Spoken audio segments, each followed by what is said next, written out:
What's the way? What is your memory be? We're back here with some more reaction videos, baby. So yeah, man, this is another special video class from Matthew, man. If you're supporting the channel, we thank you so much, man. Just giving us all these videos to check out, man. The name of this video. What's the difference between modern Turkish people and Turkic Central Asians? Well, this should be pretty good. It's about the channel Masa Man. He makes some great videos and he put a lot of work in there. So make sure to subscribe to his channel and check him out. But we're finna dive right into it. Demographically speaking, the country of Turkey is one of the most intriguing in the old world, being linguistically, ethnically, and culturally distinct from almost all of their neighbors. But they're a part of a larger ethno-cultural group known as the Turkic world, being united in their uses of the various Turkic languages and Turkic culture. However, there are vast differences between the terms Turkic and Turkish and huge varieties among the Turkic peoples. Turkic peoples are unique as the dozens of Turkic ethnic groups are very phenotypically distinct, with there being Turkic peoples from North Asia, Central Asia, Russia, the Middle East, North Africa, and Europe. And these differences largely stem from the conquest and migration brought about by a slew of different empires, which we'll discuss in this video. As mentioned earlier, the Turkic peoples are defined as any ethnic group that natively speaks a Turkic language, a language family that has been hypothesized to be related to various others such as Mongolian or Uralic.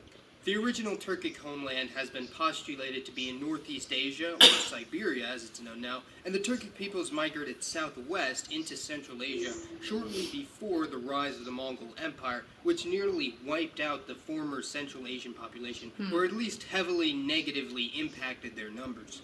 When the Turkic peoples migrated into these territories in the 8th century AD, they gradually assimilated and mixed with the old people groups that lived there, an Indo-European population who were intermediate between the Iranians of the Middle East and Slavic peoples of Eastern Europe. However, the Turkic languages would become dominant in all of Central Asia, replacing the Indo-Iranian languages. The original Turkic peoples that lived in Siberia are actually still around, and their phenotype is fairly North Asian, and most of the various ethnicities can be seen in shades of purple on this map, with the Yakuts, Tuvans, Altays, and Kakhas. These groups are all located in modern Russia, and Yakuts and Kakhas are mostly Russian Orthodox, while the Altai are split between Orthodoxy and animistic religions, while the Tuvans are overwhelmingly Buddhist. The Central Asian Turks, on the other hand, are almost entirely Muslim, and most of these groups actually have their own countries, such as the Kazakhs, Kyrgyz, Turkmen, and Uzbeks, although the Karakalpaks of Uzbekistan, Khorasani Turks of Iran, and Uyghur people of China do not have their own sovereign nations. Because they're a result of centuries of intermixing, these Turkic Central Asians are extremely heterogeneous when it comes to appearance, and all these groups are a combination of East Asian, European, and Middle Eastern DNA, causing some to look more Asian than anything, while others may have more European or Middle Eastern features. But on average, the genetic breakdown for Central Asian Turks is about 55% Eastern Eurasian and 45% Western Eurasian, meaning European and Middle Eastern. Now, the Bashkir, Chuvash, and Volga-Tatar peoples of Russia are a bit different as they have much more Western Eurasian admixture than those from Central Asia, seeing their closer proximity to Europe and the Slavic peoples, and for this reason they're considerably more European in appearance rather than East Asian, yet some retain predominantly East Asian features such as the epicanthic fold, while others may be able to pass as Russian or other European. The Bashkirs and Tartars are also mostly Muslim, although with small atheist and Christian minorities, while the Chuvash are overwhelmingly Orthodox Christian and have a much greater Western Eurasian gene pool and generally identify more with Europeans than other Turkic peoples, despite speaking a Turkic language. The Nogay people are another phenotypically Central Asian Turkic group, mostly from the Caucasus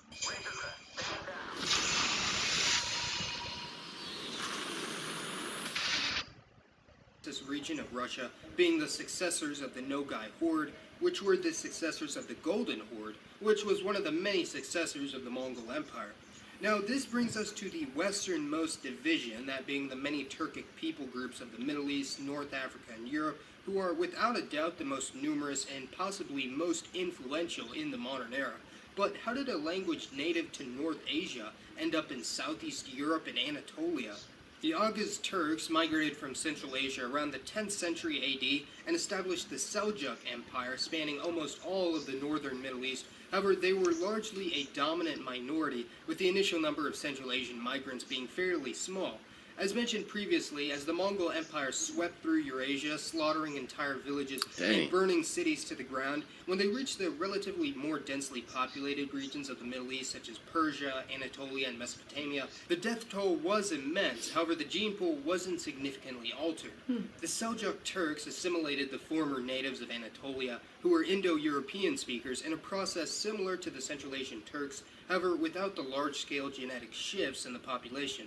The Middle Eastern Turks are clearly far different in appearance than the Central Asian Turks, with various sources stating that Central Asian admixture on average is around 5 to 20%, meaning that Eastern Eurasian admixture among Turkish people is minimal when compared to Kazakhs or Uzbeks. The Middle Eastern Turkic people groups are almost all remnants of the former Ottoman Empire, which spanned a very large area, including almost all of Southwest Asia, most of North Africa and the Balkans, and as such have huge degrees of admixture from the various native peoples that surround them.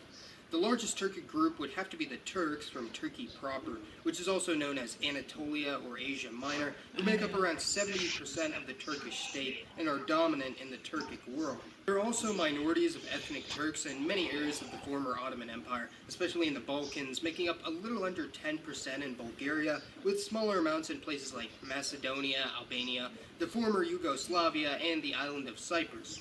There are also Turks in northern Mesopotamia and the Levant, including Iraq, Lebanon, and Syria, and the region of Turkmeneli, and are known as Turkomen or Turkmen, not to be confused with the Turkmen from the Central Asian country of Turkmenistan. And their language is somewhat intermediate between Turkish and Azeri, and there are also remnants of former Ottoman officials and settlers, numbering around 3 to 5 million in total. The other region of major Turkish settlement during the Ottoman period was North Africa, with there being over 10 million people of partial Turkish descent in the Maghreb and Egypt, known as Kulugli, who are mostly a result of Ottoman Turks settling in the region and taking Arab or Berber wives, although the Kulugli mostly speak Arabic as opposed to a Turkish dialect or a separate Turkish language. Now, during the degradation of the Ottoman Empire in the late 19th and early 20th century, as the Balkans and Middle Eastern territories began to gain their independence, any and all Turkish culture was being enthusiastically purged from their societies. This unfortunately led to a mass persecution of the Turkish minorities living in the Maghreb, the Levant, and the Balkans, who were seen as foreigners and invaders, and during this period, around 1900 to 1920, literally millions of Turkish families from the Ottoman Empire, and even places in the Russian Empire that had Muslim Turkic populations, such as the Crimean Tartars, were fleeing from these territories and settling in Anatolia. Even after the dissolution of the Ottoman Empire and the independence of the Balkan countries, non-Turkic Islamic minorities such as Muslim Greeks, known as Ormaika, Muslim Bulgarians, known as Pomaks, or Bosniaks, who were Muslim Slavs, still poured into Turkey in large numbers, fearing the backlash and anti-Islamic sentiments in these newly independent countries. These migrants were known as muhajirs and were essential to the Turkish population.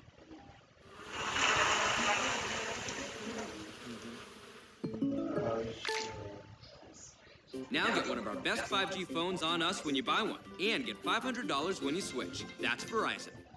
Being one of the main reasons for the extreme population growth in Turkey in the 20th century, with the population growing exponentially after 1920. The population of Turkey exploded from only 10 million in 1920 to almost 80 million today. High birth rates, which you can see when compared to a country like Germany, whose population has remained fairly stagnant in the past 60 years, while Turkey's has skyrocketed during the same period, although birth rates have lost considerable momentum in recent times.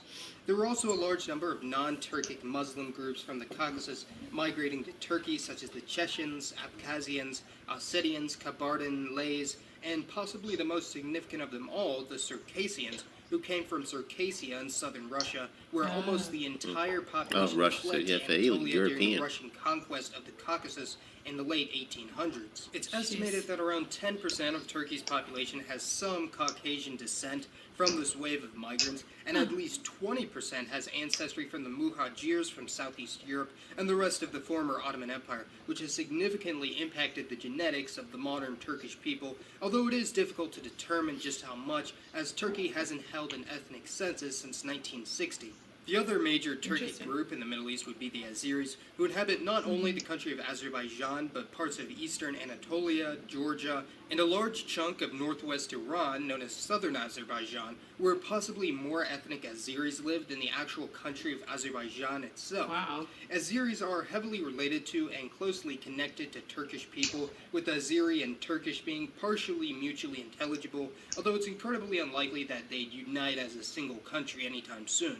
There are also other Turkic minorities in Iran, such as the Kashkai, and in the Caucasus, such as the Karachi, Kumyks, and Balkars, who are all Islamic and are similar in appearance to the Turks and Azeris, along with one of the two oldest Turkic groups in Europe, that being the Crimean Tatars. And although Crimean Tatar is a Kipchak, migrants from before the Turkish and Turkic peoples, as such, they are one of the only Orthodox Moldova and Ukraine Turkish, with some Crimean Tatar and Turkish speakers actually being able to understand each other.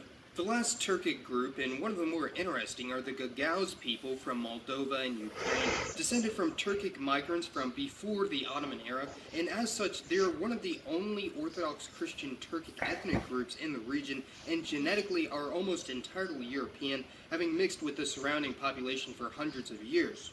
There are large diasporas of Turkish and Turkic peoples all around the world, including 9 million Turkic people in Europe, mostly Turks in Germany, Benelux, France, the UK, and Bulgaria, although this excludes Eastern Thrace, which is the European part of Turkey. 1.5 million live in the United States and Canada, mostly New York, Massachusetts, and New Jersey, 200,000 in Oceania, and around 100,000 in Latin America. The Turkic peoples are an incredibly interesting group, seeing how they can greatly differ in appearance, being North Asian, Middle Eastern, European, and everything in between, and religion-wise, having Muslims, Christians, Buddhists, and even some Jewish groups. And they went from being a small collection of tribes north of Mongolia to one of the most influential groups in Middle Eastern, European, and African history. Be sure to let me know your thoughts on the Turkic peoples and the differences and similarities between them. Oh, and by the way, we just hit 50,000 subscribers, which is just freaking incredible. Thank you all so much. Be sure to check out my second channel, where I'll finally be releasing a Q&A later today. As always, thanks for watching, everyone. This has been Mason, and I'll see you next time. Yeah, man, it's just crazy to see like how so many different you got the modern Turkish, some look European, some look more Semitic. It's a huge melting pot, really. Yeah, that's what it really is. Yeah, and a lot of them look Asian. You know, there's a lot of them because some of the original, they're saying the original Turkish were really from like the North Central Asia. So that's why they have some of that in there. Yeah. But then so many people just migrated from different areas, like those people that came from Russia. They all intermingle. Yeah, and then you mix in and it have all the different features. Yeah, so pretty cool. Yeah, I definitely feel like it would be really hard to like pick somebody out and say, oh, they're definitely from Turkey. Yeah, it would be. You know, there's runs the gamut of what you could look like. Yeah, it really does. Yeah, man. Thank you, Matthew, man. Thank you for another video request and your support of the channel. We definitely appreciate you. Absolutely. Also subscribe to Massa Man. But we better get in this video. If you want to send a special video request, check out the links to our Streamlabs. It's going to be in our description, and it's going to be in our video cards. Provide your link and keep the videos under 12 minutes. And if you want to support our channel, come join the merch fam. The link will be down in the description and in the video cards. Subscribe. Thumbs it up. Turn on notifications. It's your memory B. And Nicole. We're going to catch you on the next one. Stay awesome. Peace and love, baby. That face that is usually covered up. They got their own t-shirts now.